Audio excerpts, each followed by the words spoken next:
it was 1966. He had lost for the presidentship. He had lost for the governorship. He was considered washed up. So that was one of the reasons I had such access. And I didn't bug him during the whole. I let him do his thing. I wasn't constantly, asking him questions about little nitpicking stuff that for a headline, because I was writing a long piece about him, and my objective was to get to know the guy and have a sense of him.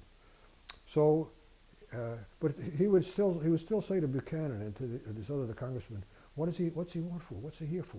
Because I wasn't grilling him, because I knew, or I felt I knew, and I was worried at the end that I wasn't going to get this interview, but I did get the interview. So that created an atmosphere. I mean, that's part of being a reporter, to create an atmosphere in which you can deal with somebody, that they will, develop and maintain some kind of a trust level. The piece was mostly about the sorts of things I'm talking to you about, my assessments of how he behaved. For instance, he had a knack in a press conference to apologize for being late, for the lighting not being perfect, that he wanted to always be accommodating to reporters, and the camera catches everything. And he had this mannerism that I picked up early and saw throughout the week. And if he was nervous about you being there, he would do something. He just kind of quickly take a quick look to see how it played with you, And of course that was a killer. Nixon was awkward in everything he did. When he walked, he'd swing his arms like this, or out of sync. He would tell these awful jokes that he thought were funny, and he'd laugh. And this happens with all politicians. They tell the same joke 100 times, and they try to make it sound like it's the first time they've heard it, or the first time they even heard it themselves. He was very bad at doing that. He used to talk. He went down. The vice president went down to South America, and he got attacked with rocks and so on. And he would always say, when I went to Venezuela, I got stoned. Not the way you think I mean it, or something like that. That was a joke for him. When he was elected president in '68,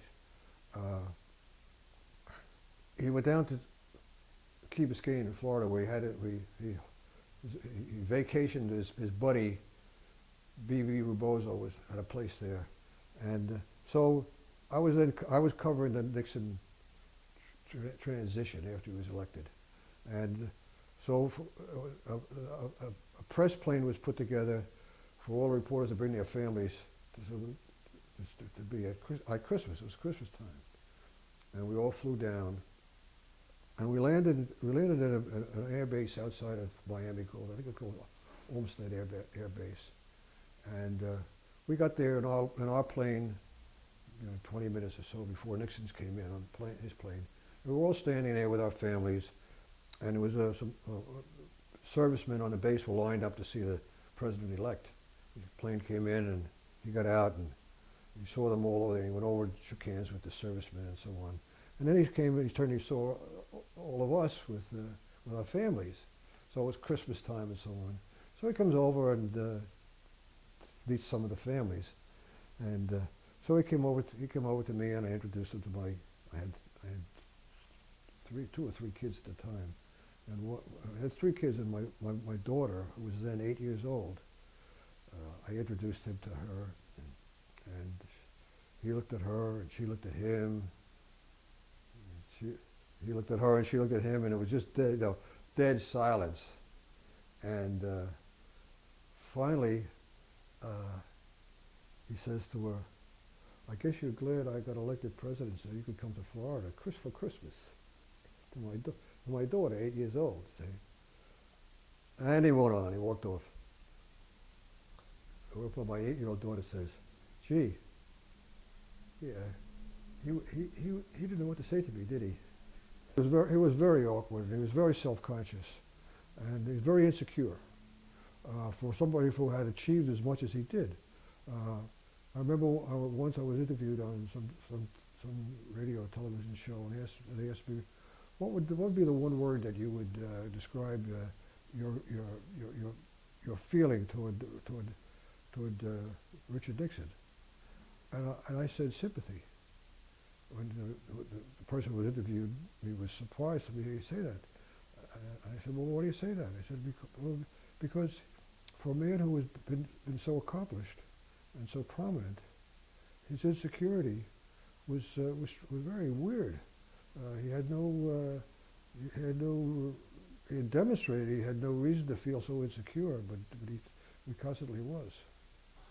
With the two main mats, the one on the left is the actual mat that came off the press, a mat that you put on the printing press for the page 1 of the Washington Post the day that Nixon resigned, and the other one is actually the newspaper as it appeared in the newspaper. This is a fake letter that a friend of mine sent to me when my book came out on Nixon, commending me for the book, but in Nixonese. Yeah, he was the White House correspondent at the time, and he got somebody at the White House to give him the Nixon stationery, and this was signed by that machine that signs the handwriting. So I'll just read this to you. Dear Jules, it would be easy for me, of course, to take a political approach to your book, to point out the factual errors, the gross distortions, the misleading statements, the faulty assumptions, and your total incapacity to shed the monumental biases that seem to envelop this entirely fictitious account of what in truth were my altruistic efforts to best serve the interests of all the American people. Nor do I wish to dwell on your irredeemable ineptness as a writer.